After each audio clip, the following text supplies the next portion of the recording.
Karon guys, lain na usab nga storya nga to ang pagasigutan karon kung kaning maong storya adunay mga dagkong lesson sa kinabuhi, especially gyud sa mga ginikanan nga adunay mga buluyagon nga mga kabataan. Now normal sa mga bata gyud ang pagbinuang o pagkadanghag. So kining atong sambingay karon, mao kini magtudlo kung kaning storya nato karon mo kini magtudlo kung saon nato pagdala ang atong mga kabataan. So alang kini sa mga adunay mga anak nga mga buluyagon. So puli guys, mahumani mo ni mong sambingay kay sa unahan ini naadya ang mga lesson o mga angay na tumbuhaton isip mga ginikanan. So alang sa mga baguhan di ay atong channel guys sa mga sambingay kini, mga istorya nga daghang mga moral lesson sa kinabuhi. So puli makabisita ka sa uban pa natong mga video, daghan kay itong mga sambingay about sa Kristohanon. Now, kini ato istorya karon, istorya kini sa kataong nagbuhi og iring. Now usa ka pamilya di ay managtiayon sila guys nga nagbuhi sila og iring. Now kaning asawa maoy ganahan og iring pero ang bana dili ganahan og iring kay tignian siya. So dunay usa ka higayon nga pagmata sa maong bana pag abli na eskultahan ang katong iring nila hugawan na kay itong iringa guys, no? Pasensya na sa atong istorya karon, medyo adunay pagkatigni. So hugawan tong maong iring guys, nalibang ang maong iring sa ilahang atubangan sa pultahan. Now kay kining bana dili siya ganag iring. Ang iyang gihimo guys, iyang gimudmud ng simud sa iring dito sa iyang kinalibang. Di pagkahuman niya mudmud, iyang giitsa dito sa pantawan. Medyo taas-taas man ang ilang balay, giitsa niya dito sa pantawan hanto naabot dito sa yuta guys ang maong iring. Now pagkaugma maulang gihapon ang gihimo sa iring. Pag abli sa bana, naa gihapon guys. Kuan gihapon sa iyang kinalibang. So ang gihimo, giduot gihapon niya, ang simod sa iring, giduot gihapon niya ikaduha nga higayon. Ug yang giitsa dito sa tugkaran sa iyang balay. Karon, halos kada adlaw guys, mao ang ginahimo kay kada mata niya, baling lagutay kus bana kay kada mata niya naamang gyud kuan man gyud sa iyang kinalibang gyud. So kada mata mo po yang himuon imudmud itsa, halos kada adlaw na guys imudmud niya yung itsa dito sa tugkaran.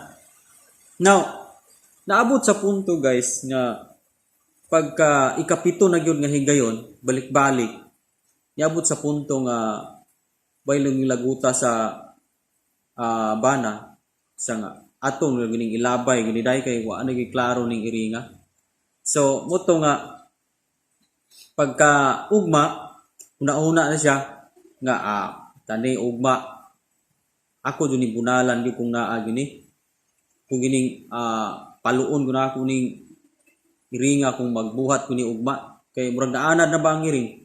So motong hinay-hinay sa ablis pultahan guys karon kay pag-abli niya guys kadto day maong iring ga pabundo na puday siya sa ihang kinalibang and gahulat na laman ang iring guys nga muabli tong tag-iya. Pag ablis tag-iya guys wala na mo paabot ang iring nga puniton pa siya imudmud sa tag-iya kundi mismo guys ang iring mo nay ni umod dito sa iyang kaugalingon nga kinalibang og siya po ni ambak dito sa tugkaran. So guys medyo kalatawan itong sambingay karon. Nahabit sa iring busa wala na siya pakupot ug siya na laman ang nihimo kay naana na siya. Okay, so din nilang tagutob guys ato ang sambingay karon, istorya karon. Ang lesson nga tumakuha nini alang kini sa mga ginikanan nga adunay mga buluyagon nga mga kabataan. Now matud pa sa Biblia nga normal sa usa ka bata ang pagkadanghag o pagka kana bang dili mo tuman kana bang bugoy danghag kay sila. So normal sa usa ka bata nga inana ang iyang kinaiya. Now ang pagpanton mao ni ang makabuutan kinila. Ug matud pa sa Panultihon 22:6 nga tudloi ang bata kung unsaon niya pagkinabuhi ug hinumduman niya kini sa tibuok niyang kinabuhi, no? Matud pa nining maong bersikulo, tudloi ang bata kung unsaon niya pagkinabuhi ug hinumduman niya kini sa tibuok niyang kinabuhi. So ang ato di ay pagtudlo sa mga bata, no? Effective day kayo ni samtang bata pa sila, dapat tudluan nato sila sa mga maayong habit. Now, ang habit sama sa atong sambingay, nahabit sa usa ka iring nga sige siyang iumod o iitsa dito sa tugkaran. So, adunay higayon nga siya na lang ang nihimo o siya na lang po iniambak tungod kay nahabit na niya. Now, kining habit guys, mahimo ni siyang kinaiya. Doon natay kinahanglang itudlo sa atong mga kabataan nga maayong habit aron nga mahimo nila ning kinaiya. Actually, nganong ang atong mga kabataan, dunay mga kusog sila magbinuang, danghag sila tungod kay naa sila'y nakita, naa sila'y na-impluwensyahan, ilabi na sa atuang generation karon. Grabe ang impluwensya karon sa palibot sa mga kabataan karon. Grabe ang gadget, social media, no, halos tanan wala na pakialam, wala na time sa Ginoo ang mga kabataan. And ang mga ginikanan wala ra pud sila pakibana sa ilang mga anak, bisan dili nakasimba ang ilang mga anak kay nagsige lang mag cellphone, sige lang gadget. So wala ra poy gibuhat nga action ang mga ginikanan. So guys, mali ang ato ang pagtudlo kanila.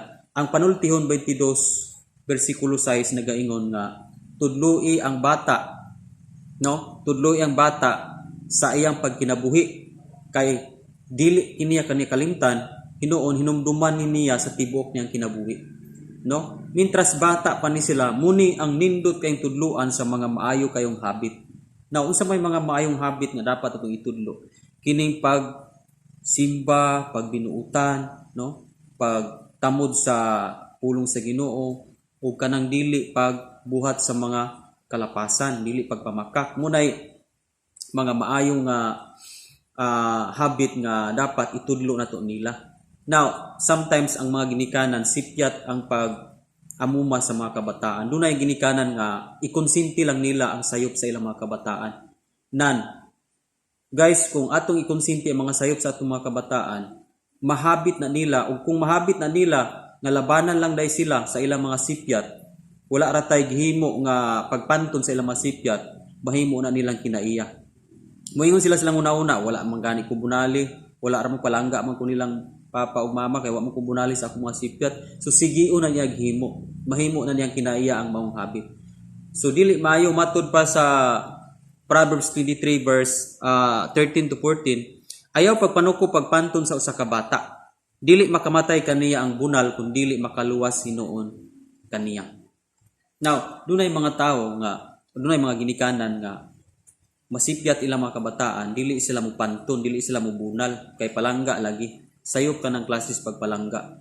Now, atong gitudluan ang bata nga masipyat siya, wala na to pantuna, atong gitudluan nga okay ra ang iyang gibuhat. So that's why, magsigi na siya o buhat niya na, mahabit na niya, mahimong kinaya na niya, nga wa man siya kastiguha, man siya bunali, hangtod nga mahabit na niya.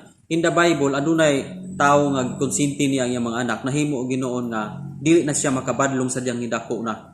Si Paring Ili, doon na siya mga bugoy kayong mga anak. Tungod kay kining mga anaka, iyang gikonsinti. Naglisod siya o field siya sa pagtudlo sa matarong. Although pare siya, pero na field siya, pakya siya sa pagdumala, pagdala sa iyang mga anak. That's why nidako nga burongbado ang iyang mga anak. Diba? So, kantong maong sambingay, dapat ang habit, mga maayong habit atong ginatudlo sa atong mga kabataan. And daghan kayo mga ginikanan nga adunay dako kayong sipyat sa kinabuhi. Kay gipakita nila ang ilang mga anak sa ilang mga binuhatan nga dili maayos tubangan sa Ginoo.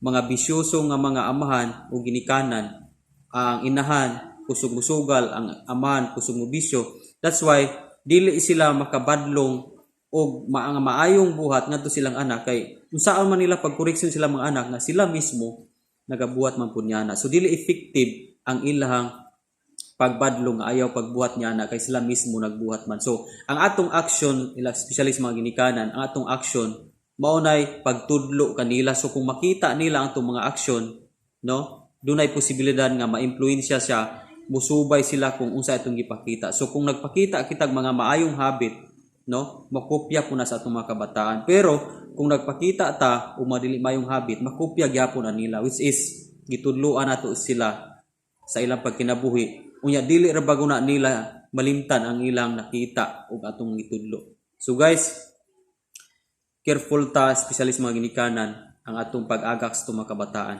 Kay kung unsa atong nahabit nga mga ginikanan, mahimong kinaiya nato nga mga dili mayos tubangan sa Ginoo, no, makopya po na sa mga kabataan. So putlo nato ang mga bad habits nga atong ginahimo aron nga magtan-aw, makita sa itong mga kabataan nga adunay mga mayong habit atong gidevelop sa ginabuhi, and mahimo nato ng karakter, mahimong kinaiya, and makopya po na nila. So guys, di na lang takutob sa atong sambingay. Hopefully nga nakatag kitag daghang mga lessons sa kinabuhi, especially sa mga ginikanan karon nga atong mga kabataan, tudluan ginato ang mga mayong habits sa kinabuhi. So be sure guys nga naka-subscribe ka kung bago pa ka nga channel para updated ka sa daghan atong mga video upload. God bless and glory to God.